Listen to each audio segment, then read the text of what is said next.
දවසකට කොණ්ඩෙ ගස් කීපයක් විතරක් ගැලවෙන එක සාමාන්‍යයෙන් දෙයක් කියලා ඔයාලා හිතන්නේ. සාමාන්‍යයෙන් දවසකට කොණ්ඩ ගස් 50ත් 100ත් අතර ප්‍රමාණයක් ගැලවෙන එක සම්පූර්ණයෙන්ම ස්වභාවික දෙයක්. හැබැයි ඔයා උදේට නැගිටිද්දින් කොට්ටේ පුරාම කොණ්ඩෙ ගස් නම් එහෙමත් නැත්නම් නාන කාමරේ, පනාවේ, පීරන කොණ්ඩේ යනවා නම් අන්න එතන පොඩි ප්‍රශ්නයක් තියෙනවා. ගොඩක් අය හිතන්නේ මේක කාන්තාවන්ට විතරක් එහෙමත් නැත්නම් පිරිමින්ට විතරක් තියෙන ප්‍රශ්නයක් කියලා. හැබැයි ඇත්තෙන්ම කතාව තමයි ඉසකෙස් ගැලවී යෑම තියෙන්නේ මේ දෙපාර්ශ්වයටම එක වගේ බලපාන පොදු ප්‍රශ්නයක්. ඉතින් අද වීඩියෝ එකෙන් අපි කතා කරමු ඇයි මෙහෙම කොණ්ඩේ යන්නේ සහ ඒක නතර කරගන්න කොහොමද කියලා. මුලින්ම බලමු ඇයි මෙහෙම ඉසකෙස් ගැලවෙන්නේ කියලා. මේක අපේ ජානමය තත්ත්වයක්. ඒ කියන්නේ පරම්පරාවෙන් එන දේවල් වගේම හෝමෝන් වෙනස්කම් බලපානවා. හැබැයි ඊටත් වඩා මේකට ප්‍රධාන හේතුව වෙලා තියෙන්නේ අද කාලේ අපේ ජීවන රටාවේ තියෙන වැරදි පුරුදු. අංක 1 තමයි මානසික ආතතිය. එහෙමත් නැත්නම් අද කාලේ ගොඩක් අයට හරියට නිින්දක් නැහැ. වැඩක් එක්ක නිතරම ඉන්න පීඩනයකින්. මේක කොණ්ඩේ යන්න ප්‍රධානම හේතුව. ඊළඟ දේ තමයි පෝෂණ ඌනතාවය. කෘතිම කෑම වලට පුරුදු වෙලා අපේ ඇඟට අවශ්‍ය යකඩ ප්‍රෝටීන්, විටමින් B12 වගේ දේවල් හරියට ලැබෙන්නේ නැති වුණහමත් කොණ්ඩ ගස් දුර්වල වෙලා ගැලවිලා යනවා.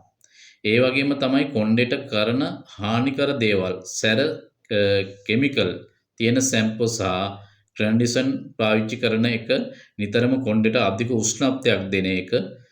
ඒ වගේම කාන්තාවන්ට නම් ගොඩක් තද කරලා කොණ්ඩේ බඳින එක නිසා ඉසකෙස් වල මුල් දුර්වල වෙනවා. කොණ්ඩේ අනේක ගැන අපේ සමාජයේ ගොඩාක් බොරු මත එහෙමත් නැත්නම් මිත්‍ය මත තියෙනවා. එකක් තමයි දවස ගානේ ෂැම්පූ කළාම කොණ්ඩේ යනවා කියන එක. ඒක සම්පූර්ණ බොරුවක්. ඔයාලගේ ස්කබලට ගැලපෙන ෂැම්පූ එකකින් ස්කබල පිරිසුදුව තියාගන්න. ඒක අත්‍යවශ්‍ය දෙයක්. කුණු, දූඹිලි සහ තෙල් පිරුණාම තමයි ඉසකෙස් වල මුල් දුර්වල වෙන්නේ. අනිත් එක තමයි පිරිමි ළමයි නිතරම බය වෙන දෙයක්. තොප්පි දාන නිසා, හෙල්මට් දාන නිසා තට්ටේ පෑදෙනවා කියන එක. හෙල්මට් එක දැම්ම කියලා කොණ්ඩේ යන්නේ නැහැ. හැබැයි දහඩිය දාලා ඒක හරියට පිරිසුදු කරේ නැති වුණාම ඇතිවන දිලීර වගේ දේවල් නිසා නම් කොණ්ඩේ යන්න පුළුවන්. එහෙමනම් කොහොමද මේක අවම කරගන්නේ? මුලින්ම ඔයාගේ කෑම වේල හදාගන්න බිත්තර, මාළු, නිවිති, කරපිංචා, කඩල, මුං ඇට වගේ දේවල් කෑමට ගොඩක් එකතු කරගන්න. මේවායේ ඉසකෙස් වර්ධනයට ඕන තරම් ප්‍රෝටීන් සහ පෝෂක පදාර්ථ පිරලා තියෙනවා. ඊළඟ සතියට දවස් දෙකක්වත් ස්වභාවික තෙල් ටිකක් හරි රිසි ඔයිල් ටිකක් හරි ගාලා ඉසකබල හොඳින් මසාජ් කරන්න. මේකෙන් ඉස්කබලට රුධිරය ගමනාගමනය වැඩි වෙලා කොණ්ඩේ වැවෙන්න ලොකු උදව්වක් වෙනවා. ඒ වගේම තමයි දවසකට පැය 7ක් 8ක් හොඳ නිින්දක් ලබා ගන්න.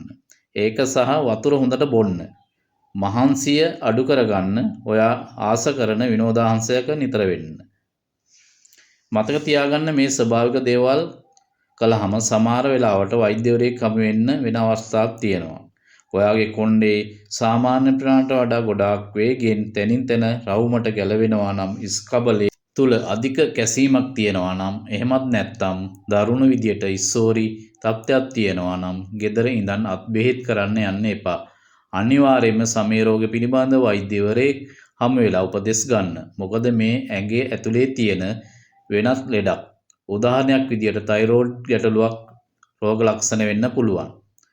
ඉතින් මේවට විසඳුමක් වශයෙන් අපි ළඟ තියෙනවා රිසි ඔයිල්. රිසි ඔයිල් පාවිච්චි කරලා ඔයාලගේ ඉස්සෝරිසා කොණ්ඩේ අද්දා ගැනීමට ඒ වගේම කොණ්ඩේ පැලෙන එකට වගේ විසඳුම් ලබා ගන්න පුළුවන් අපේ රිසි ඔයිල් එක පාවිච්චි කිරීම තුලින්. බොහොම ස්තුතියි. සුබ දවසක් වේවා.